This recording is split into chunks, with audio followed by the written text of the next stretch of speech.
Police සේවය තුළ police දෙපාර්තමේන්තුවේ ශානි මහත්මයා හරි රවී සේනාරත්න මහත්තයා අර ඔබේ පක්ෂයට අදාළ සම්බන්ධ නැති පාස්කු ප්‍රහාරයේ ඒ වෙලාව හිටපු අය අර කවුද පාස්කු ප්‍රහාරය වෙලා ඉඳලාදී? ඒ වෙලාවේ ඒගොල්ලෝ හිටියේ CID අධ්‍යක්ෂ කවුද කියන්නේ?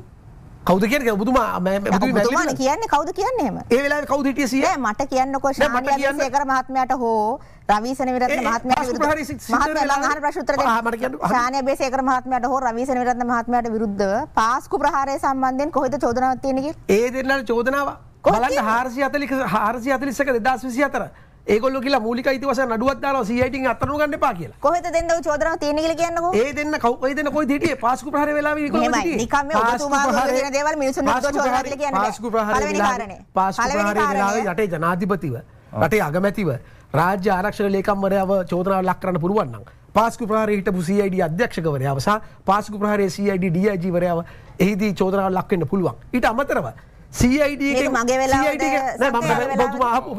ඔබ කෙටියෙන් ප්‍රශ්න අහන්න මන්ත්‍රී. මම කිව්ව මගේ ප්‍රශ්නයක් අහුවේ. මගේ ප්‍රශ්නයක් නෑ මෙහෙමයි දැන් මෙහෙමයි මිනිස්සුන්ගේ ඔළුවේ තියෙන CID එකෙන් අත්අඩංගු ගන්න එකට විරුද්ධව මූලික අයිතිවාසිකම් නඩුවක් දාලා මාව අත්අඩංගු ගන්න එපා කියපු දෙන්නව CID එකේ ප්‍රධානීන් කරනවා. මොනවද මේ විහිළු මන්ත්‍රී මිනිස්සුන්ට මූලික අයිතිවාසිකම් නඩු දාන්න බැරිද ලංකාවේ?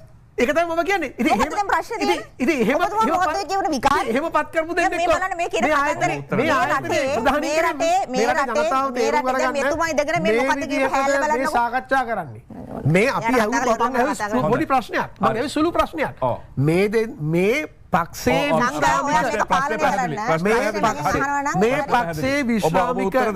පක්ෂේ විශ්‍රාමික පොලිස් බලමුළුව රැස් කරන මූලික වෙච්ච මේ නිලධාරීන් දෙදෙනා හැර වෙනත් ස්වාධීන නිලධාරීන් නැද්ද මේ තනතුරට පත් කරන්නේ? හරි ඔබේ ප්‍රශ්නේ පැහැදිලි. ඔබතුමී උත්තර දෙන්න. ඔව්.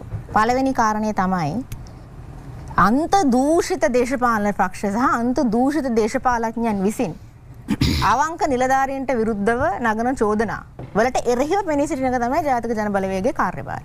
ඒකින්ද තමයි අපි කියන්නේ මේ රටේ රාජ්‍ය නිලධාරීන්ට අවංකව වැඩ කරන්න, කාර්යක්ෂමව වැඩ කරන්න තමන් වෙනුවෙන් අපි ඔයගොල්ලෝ වෙනුවෙන් පෙනී ඉන්නවා. ඒ ගැන කිසිම ප්‍රශ්නයක් නැහැ. ඕනම අවංක නිලධාරියෙක් වෙනුවෙන් ජාතික ජනබලවේගයේ රජය අපේ ඇමතිවරු, മന്ത്രിවරු ඕන කෙනෙක් පෙනී ඉන්නවා. එතකොට ශානි අබේසේකර මහත්මයා සහ රවී සේනාරත්න මහත්මයාට එරෙහිව දැන් සුප්‍රීම කෝට් එකේ මේ නඩුව සම්බන්ධයෙන් ලොකු නඩුවක් ගියානේ. ඒ සම්බන්ධයෙන් හඳුනාගත්ත වගුත්‍රකරු ඉන්නවා. ඒගොල්ලන්ට වගුත්‍රකරු නෙවෙයි ඇත්තටම චූදිතයෝ ඉන්නවා. වගුත්‍රකරු තමයි. සමයි. වගුත්‍රකරු ඉන්නවා. ඒතොර ඒ වගුත්‍රකරුවන්ට එරෙහිව සුප්‍රීම කෝට් එකෙන් ඩිසිෂන් එකකුත් දීලා තියෙනවා. ඒ නඩුවේ ශානි අබේසේකරවත් රවී සේනාරත්න මහත්මයාවත් නැහැ. හරිද? එතකොට දැන් මේ දොළවත මහත්මයා මෙතන ඇවිල්ලා කියනවා ඒගොල්ලෝ හිටියලු. එතුමාට පුළුවන් ගිහිල්ලා කොහරි පොලිසියට පැමිණිල්ලක් දාලා එහෙනම් ඒ ගැන විමර්ශනය කරන්නයි කියලා කියන්නේ. ඒගොල්ලෝ ඒලා සේවීටි නැද්ද? ඔබතුමා නෑ මම ඒගොල්ලෝ සේවීටි නැද්ද? ඔබතුමා එහෙනම් ආණ්ඩු හිටියනේ? ඒගොල්ලෝ සේවීටි නැද්ද? ඔබතුමාලා ආණ්ඩු හිටියේ නෑ. ඔබතුමන් මේ හෙට්ටක් කොහමද ආණ්ඩු හිටියේ? මං අහන්නේ ඒගොල්ලෝ සේවීටි නැද්ද? මේ හෙට්ටක් කොහමද ආණ්ඩු හිටියේ? රාජ්‍ය ආරක්ෂාව සම්බන්ධ ප්‍රධාන ආයතනවල සේවීටි නැද්ද? නෑ සේවි හිටිය කතන්දරේ නෙමෙයි මෙතන තියෙන්නේ. පිළියන උත්තර දෙන්න. සේවි කතන්දරේ මෙතන හිටියද නැද්ද? මං අහන්නේ ප්‍රශ්නේ තමයි. එතුමාලා දෙන්න එපා. නෑ ඉතින් මට උත්තර දෙන්න බෑ. හරිද? අහගන්නකෝ. අහගන්න. දැන් මේකයි ප්‍රශ්නේ. අවංකනේ මම අර කිව්වේ එකයි ශානි අබේසේකර මහත්මයා හරිද අවුරුදු ගණනාවක් අවුරුදු එකමාරකට ආසන්න සංඛ්‍යාවක් රිමාන්ඩ් නිරභාරයේ හිටියා.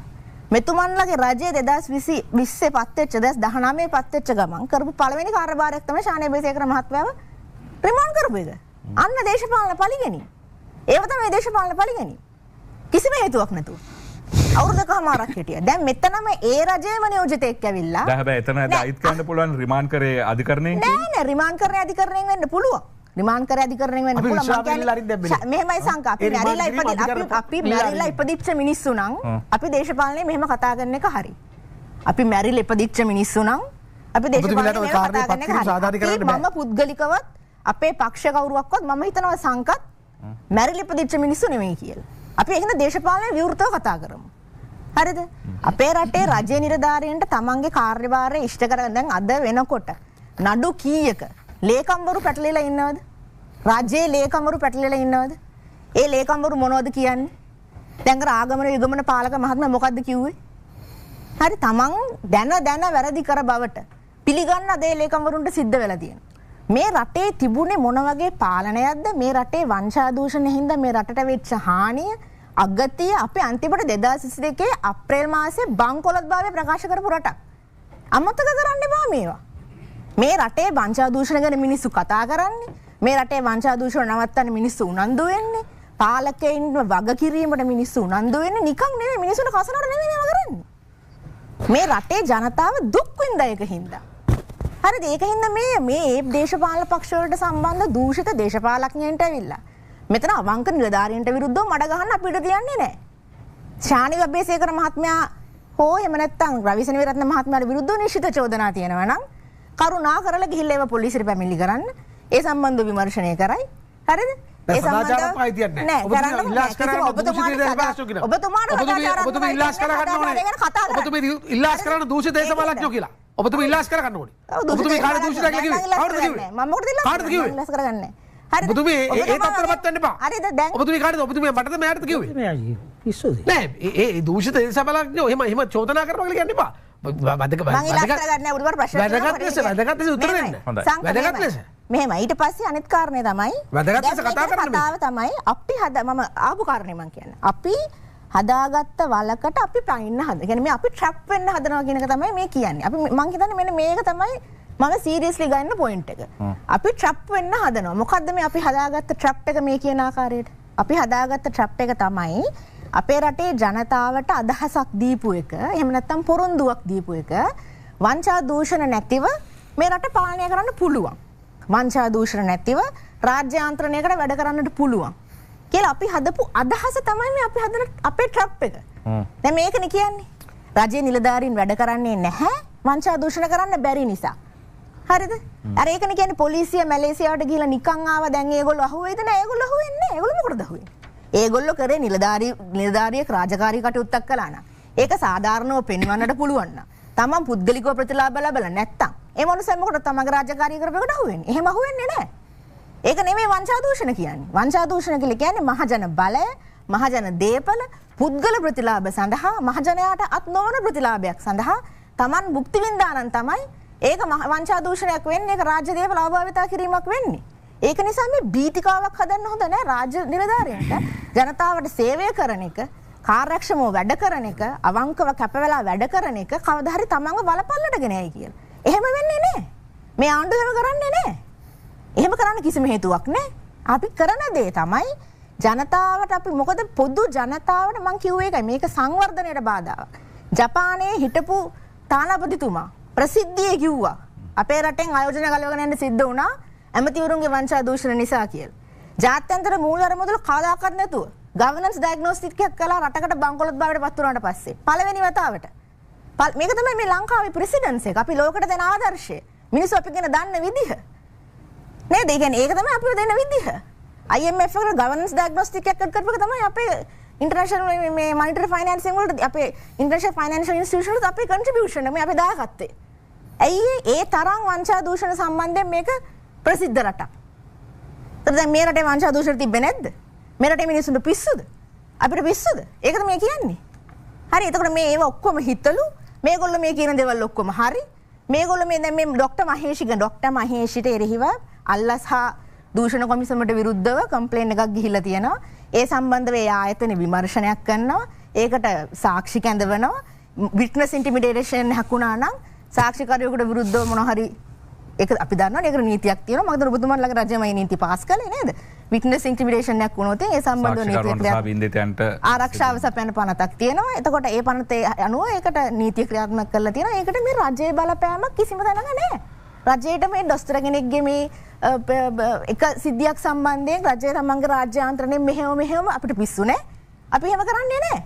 නමුත් ඒකත් එක්ක අදහසක් හදනවා දැන් දොස්තරලට වැඩ කරන්න බැහැ. එහෙම කොහොමද කියන්නේ? එහෙම අපිට දේශපාලනව මෙතන අපිට ඇති උමනාවක් ඇත්තෙත් නැහැ. අපිට දොස්තර මහේෂ් විජේරත්නට විරුද්ධව අපි ඔබතුමන්ලා මාධ්‍ය හැටියට වගකීම් සහගත වෙන්න ඊට වඩා මේ වෛද්‍යවරයෙක්ට එරෙහිව තියෙන පරීක්ෂණයකට නේද? ආවමනවාදෙද්දි මම හිතන්නේ සමහර වෙලාවට මොකද්ද කරන්නේ? එහෙම නෙමෙයි.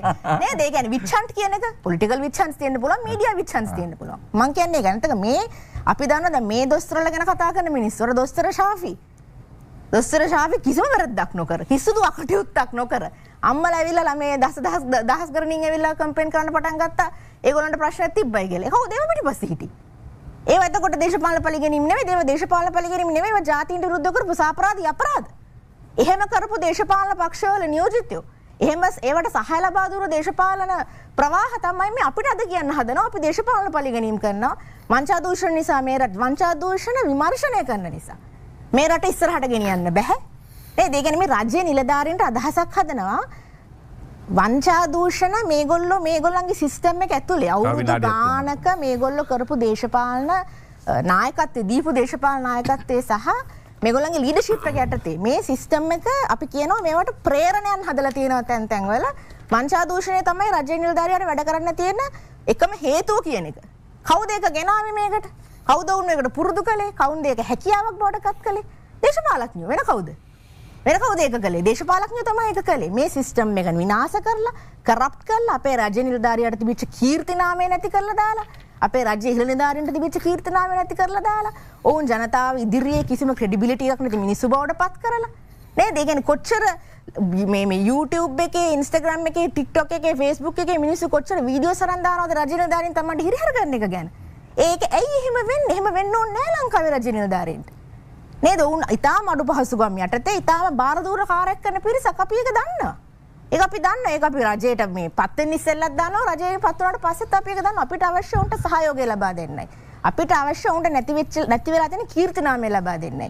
අපිට අවශ්‍ය උන්ට ඔලුව උස්සගෙන කාටවත් නැමෙන්නේ නැතුව, දේශපාලඥයන් නැමෙන්නේ නැතුව තමන්ගේ වැඩේ හරියට කරන්න හදන්න පුළුවන් අවකාශයක් හදලා දෙන්න. ඒක තමයි අපේ රජයේ කාර්යභාරය. ඒක නිසා මේ ආකාරයට මේ සංවර්ධන ක්‍රියාවලියට බාධා වෙන සුළු වංචා දූෂණ නැතුව ලංකාව හදන්න බැරිද? වංචා දූෂණ නැතුව ලංකාවේ පාරක් හදන්න බැරිද? වංචා දූෂණ නැතුව ලංකාවේ ප්‍රොජෙක්ට් එකක් කරන්න බැරිද? පුළුවන්. අපි කියන්නේ පුළුවන්. නරක දේවල් මේක තුලට දාලා තියෙනවා. අපි ඒක දවසින් දවස දිනෙන් දින ඒක අපි අයින් කරලා දානවා. අපි ඒක රටට හානියක් වෙන ආකාරයට අයින් කරන්නේ නැහැ. නමුත් අපි ඒක අයින් කරනවා. අපි රාජ්‍ය නිලධාරීන්ගෙන් දැන් අපි හැමතිස්සම ජනාධිපතිතුමාත් ඒක ඉල්ලනවානේ. අපිට සහයෝගය ලබා දෙන්න. අපිත් එක්ක වැඩ කරන්න. අපි කාටවත් හානියක් කරන්න ඉඩ දෙන්නේ නැහැ. අවංකව වැඩ කරන්න, හොඳින් වැඩ කරන්න. අපිටත් ඕනේ මේ රට හදන්න. අපි දන්නවා අපිටත් ඕනේ මේ රට හදන්න. ඒක මේ දේශපාලඥයන් විසින් ලබා දීපු නරක නායකත්වයන් නිසා මේක අපේ රට නාස්ති වුණා මිසක රාජ්‍ය ආන්තරය නාස්ති වුණා මිසක මම දන්නවා මේ රටේ මිනිස්සුන්ට කිසිම මොනාවක් නැහැ මේ රටට හානියක් කරන්න. ඒක නිසා මේ නිකම් මේ සුන්බුන් පෙරදුණු ඇත්තටම විහිළු සහගත දේශපාලඥයින්ගේ මේ වගේ වචන වලට රැවටෙන්නේ නැතුව අවංක දේශපාලන නායකත්වයක් ඔබට හම්බෙලා තියෙනවා. කැප වෙච්ච දේශපාලන නායකත්වයක් හම්බෙලා තියෙනවා. අද ලක්ෂ්මන් සහෝදරයයි මායි මේ දිස්ත්‍රික් සම්බන්ධීකරණ කමිටුවේදලා අපි ප්‍රවාහන කොළඹ නගරේ ප්‍රවාහන ප්‍රශ්න ගැන අපි ගොඩක් කතා කළා. ඒක ඇත්තටම කනගාටුදායකයි. මේ රටේ සාමාන්‍ය ජනතාවගේ සේවාවන් වලට කරලා තියෙන දේ කනගාටුදායකයි. අපි ඒක හැබැයි හදනවා. අභියෝගයක් තමයි. අපි ඒක හදනවා. ඒකට අපි ඒකින්ද මේ විහිළු වලට නම් රැවටෙන්න එපා කියන එක තමයි අපේ ජනතාවට කියන්න තියෙන එකම දේ.